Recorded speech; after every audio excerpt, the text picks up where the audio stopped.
Do you think you're too young for me?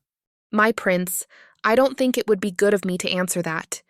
You should, since I have requested it. Or are you greater than your prince, so you think your own desire above my own? I meant no disrespect, my prince. It's just that you are already wed, and I... Answer! No, my prince. No? Then tell me, why do you elude me with such fierce determination, forcing my hand to bring you here against your will? Why do you stand before me as though your defiance does not warrant a punishment as grave as beheading? My prince, please. Stand. And stop trembling. It no longer serves you. Forgive me. It was never my intention to offend you, Prince Jakiti, ruler, Lion of Ashebet. I am pleased you remember who I am. Now speak, why have you run from me? Because Say it. you are married to my sister. And yet, as the Lion of Ashebet, does not all within my kingdom belong to me? You are mine. The sun blazed fiercely over the courtyard of Ashebet's grand palace, the heat clinging to the skin like the eyes of the people below. "Prince Jakiti, we have brought the prisoners as you requested," a tall guard shouted, sweat streaking down his temple as he tightened his grip on the rope, binding the group of trembling captives. Their clothes were tattered, their eyes wild with desperation.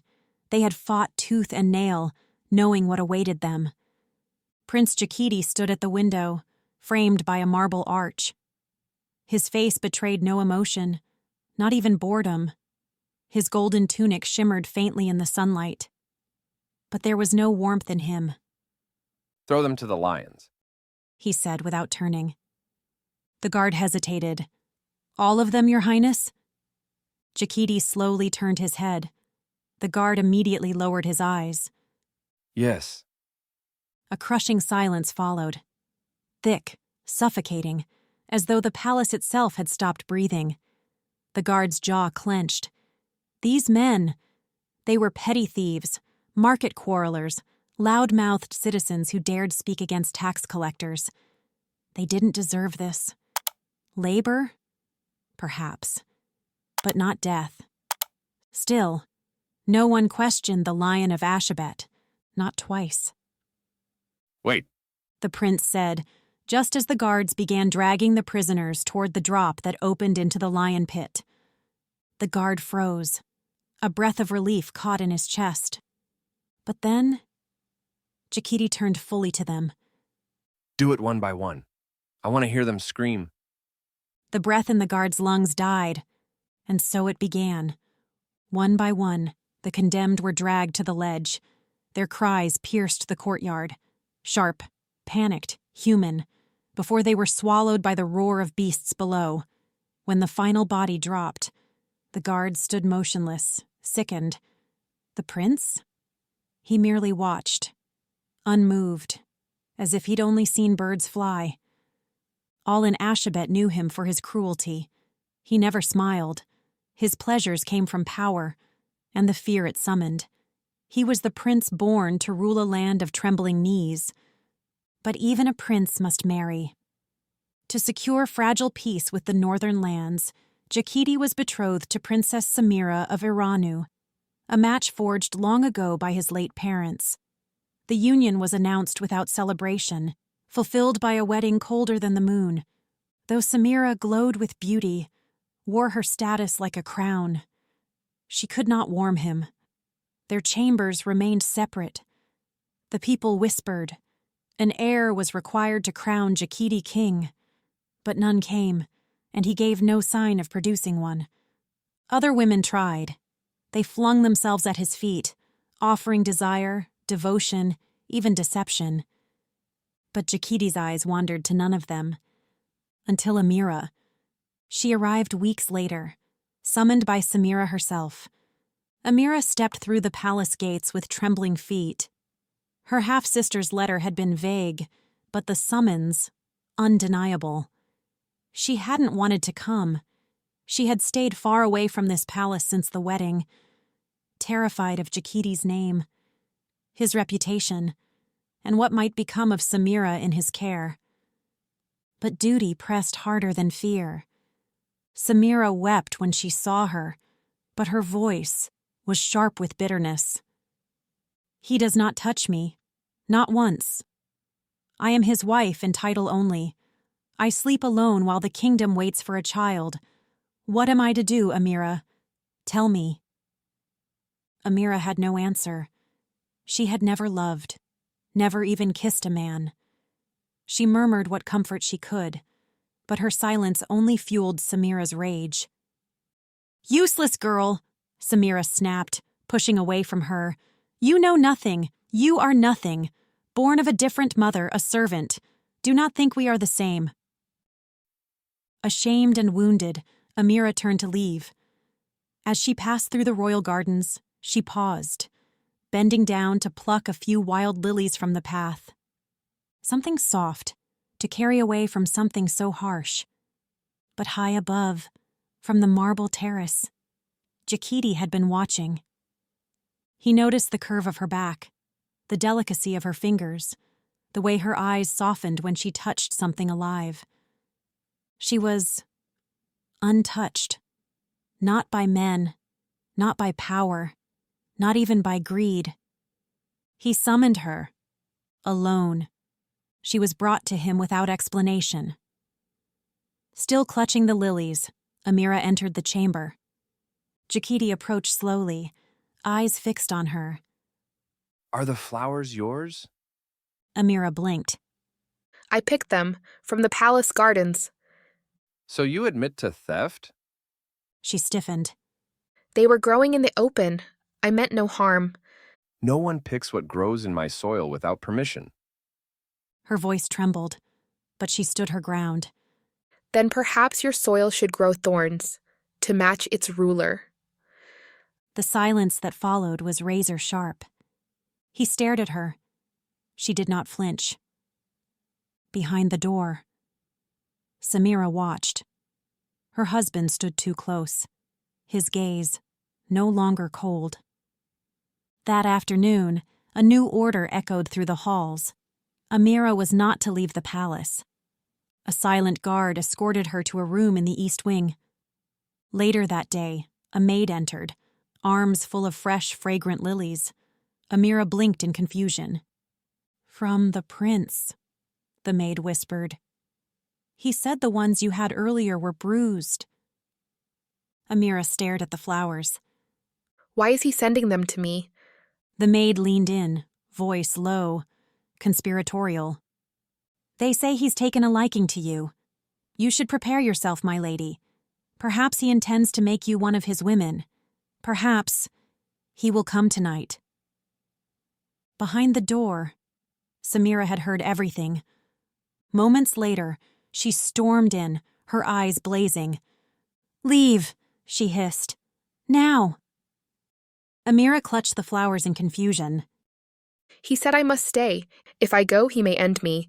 then be ended. Samira spat. "What is your life compared to mine? You are a shadow, common blood. You should be grateful to breathe palace air." Alone once more, Amira's hands trembled. Her heart thundered in her chest. The lilies fell to the floor. She had to leave. Just before dusk, she tried. Wrapping her shawl tight, she crept through the corridors toward the gate.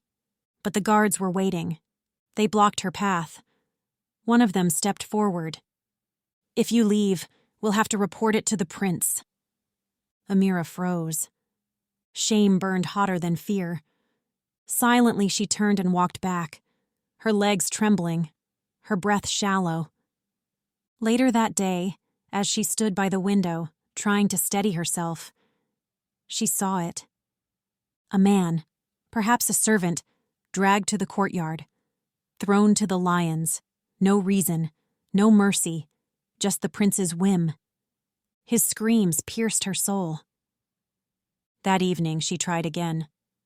Barefoot, determined.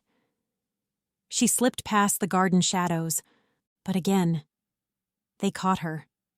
This time she was not taken to her chamber. They brought her to the prince's private dining hall. It was empty, save for him. She was ordered to serve him. He gestured silently. She stepped forward, reluctantly, and began to pour his drink. Do you think you're too young for me? My prince, I don't think it would be good of me to answer that. You should, since I have requested it. Or are you greater than your prince, so you think your own desire above my own? I meant no disrespect, my prince. It's just that you are already wed, and I... Answer! No, my prince. No?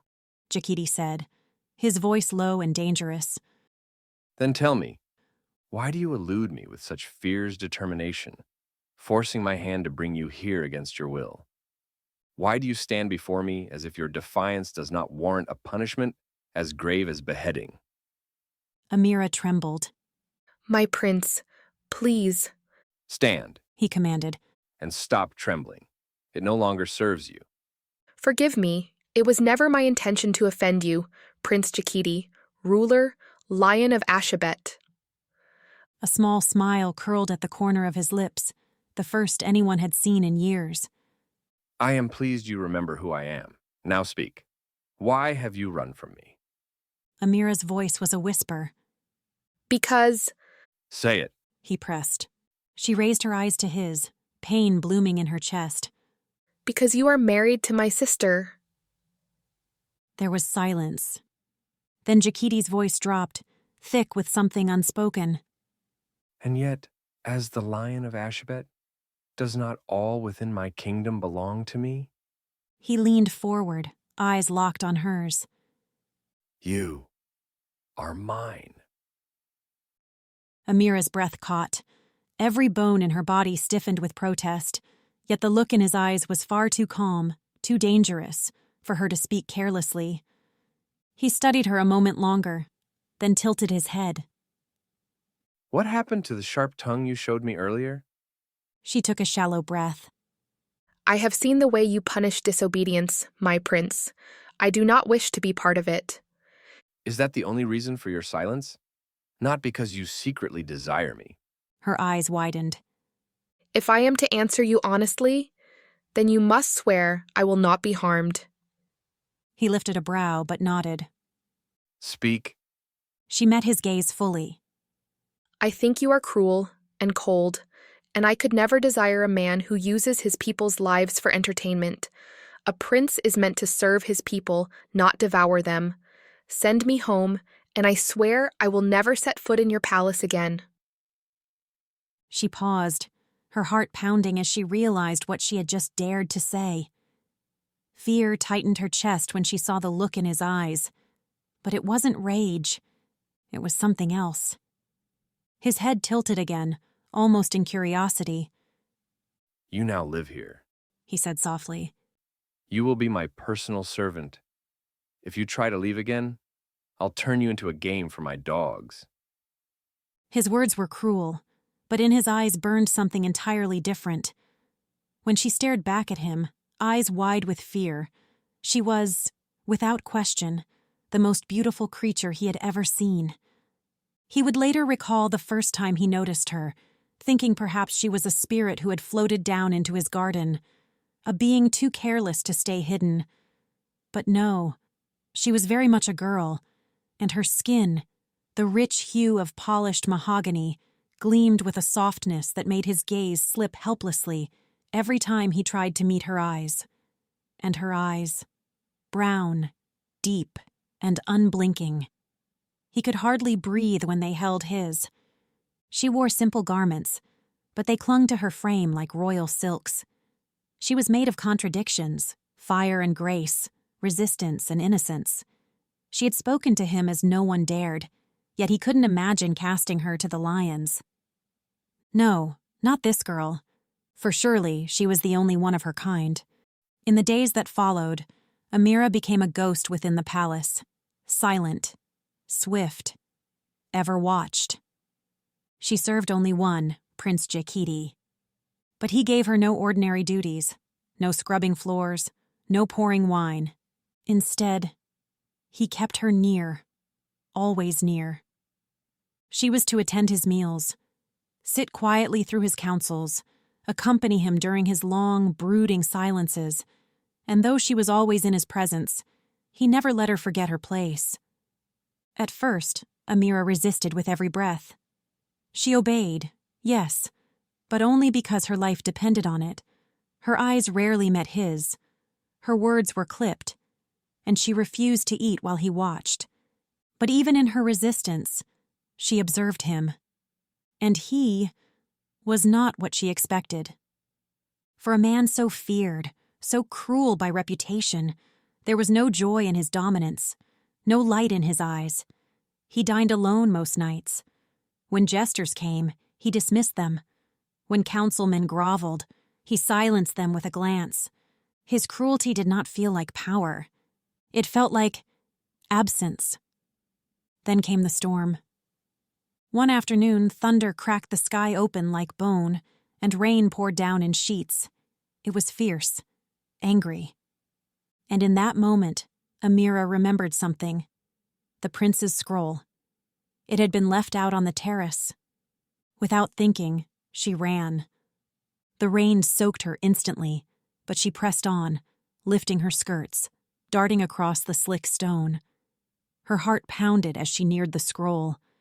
But just as her fingers reached it, she heard a sound, low, guttural, a growl.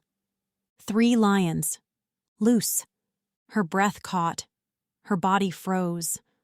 One of the lions lunged. She stumbled back, the beast's claw grazing her clothes, nearly tearing into her flesh. But before she could even scream, he was there. Jakiti. He launched himself forward, shielding her with his body. Arms outstretched. A snarl in his throat that rivaled the lion's. One of them bit down on his arm, but he didn't retreat. He stood his ground. Blood poured freely, but he didn't move. Amira's terror swallowed her whole. Her vision blurred. Her knees buckled. And then, darkness. When she awoke, she was warm. Held. Chaos echoed around her. Rushed voices, wet footsteps, calls for the physician. But the only thing she could feel was him. Jakiti. He held her tightly, soaked through and bleeding but utterly focused. She's awake. He breathed. His voice cracked with relief. Don't move. You fainted. I thought... She stirred, weakly pushing against his chest. Let me go. She whispered. But he only held her tighter. No. Her heart pounded as she met his gaze. And for the first time, she saw the man. Not the prince. Not the Lion of Ashebet. But a man. Shaking, wounded, desperate. You're not hurt? He asked softly. She shook her head. No, but you are. He blinked, as if just realizing the blood on his own arm. It doesn't matter. You could have died. So could you. The physician arrived, but Jakiti refused to let go until she placed her trembling hand over his. I'm safe, She whispered. Please, let them help you. Only then did he release her. She helped tend to him. Her fingers trembled as she cleaned the wound, but her hands were steady with purpose. Thank the gods the handlers had arrived when they did. And yet, as the days passed, something changed. He laughed. Once. He listened when she spoke. He walked beside her in the gardens, not ahead. And when she asked him, quietly, gently, to release the lions, he nodded. Very well. She stared at him. You'll truly let them go? He turned toward her, his voice steady. If I do, will you believe me? Believe what? That I will never end another life.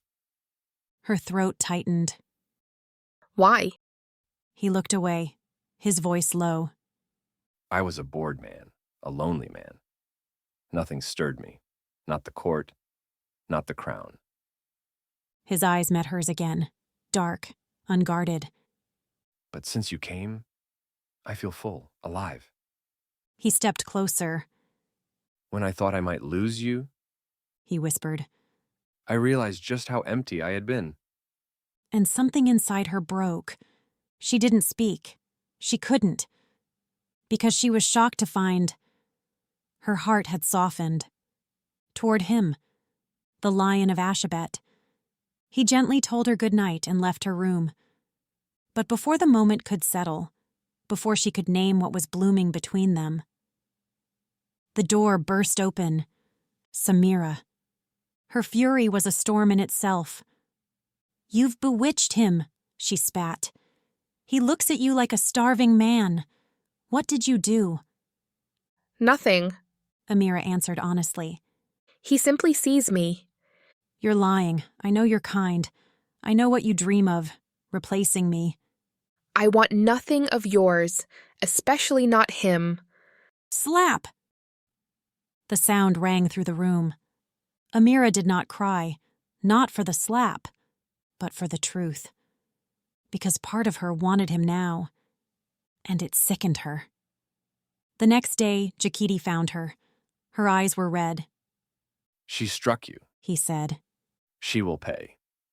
No, Amira said quickly. she is your wife. A title without meaning. You belong to her. You cannot also belong to me. He stepped back, as if struck by her words. And from that day forward, his obsession darkened. He no longer smiled, no longer asked. He watched. He offered her gold, jewels, freedom for her family. He offered her the world, but she only wanted her own. Word spread like wildfire across the kingdom. The prince no longer shared chambers with his queen.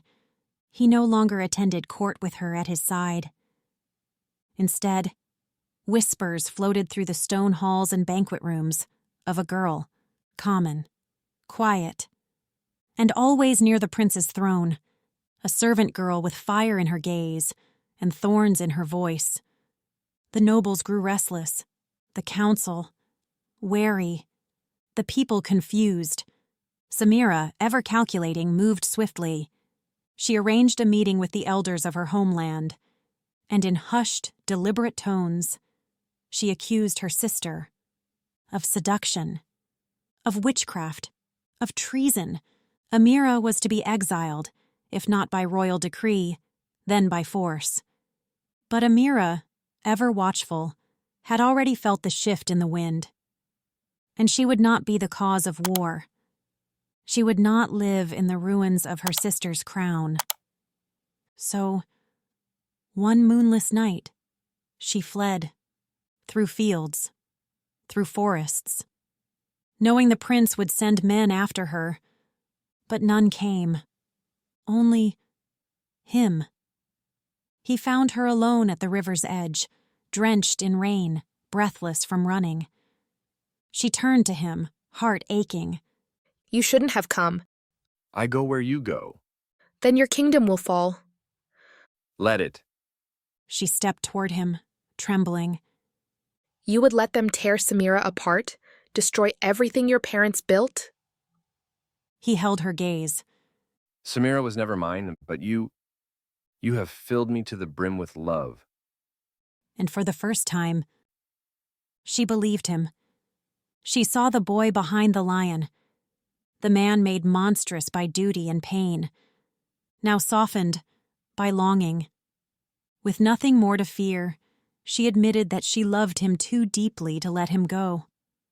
And in the wilderness, surrounded by nothing but wind and rain, they gave in. They returned to the palace days later. Together. There was uproar, accusations, threats of war. But Jakiti stood before the court and told the truth, that he had never loved Samira, that he had been promised to her as a political move, and that move had failed. It was Amira, not status, not bloodlines, who had saved his soul. Samira stood silent before the court, her face unreadable. The council offered her exile with full honors, a return to her homeland with dignity. She accepted, but before she left, she pulled Amira aside. They will crown you. They will worship you. But know this: crowns are heaviest when stolen. Amira said nothing, but she carried the words with her. In time, she was made queen, not because she demanded it, but because the people saw something new in Jakiti: gentleness, compassion, strength without bloodlust. They whispered of the girl who made the lion kneel. Amira did not banish her sister. Instead, she had Samira's name sung in every ceremonial prayer, credited her with the alliance that spared 2 nations from war, and in doing so, she gave Samira honor, not disgrace. And so the people remembered Samira as a queen who left with grace, and Amira as the queen who ruled with heart. In the season that followed, the kingdom rejoiced. As Amira gave birth to a strong, healthy son, an heir to the throne, his cry echoed through the palace halls like a promise, silencing every doubt, securing both crown and legacy. With the birth of the prince's heir, Jakiti was crowned king, and Amira stood beside him, not only as queen by love, but by lineage. The kingdom flourished under their reign, a reign rooted not in fear, but in honor, in compassion, and quiet strength. Though no tale unfolds without hardship, theirs became a story whispered across generations, not as myth, not as legend, but as testament of a ruler transformed, and of a woman who changed the course of a kingdom by daring to remain herself.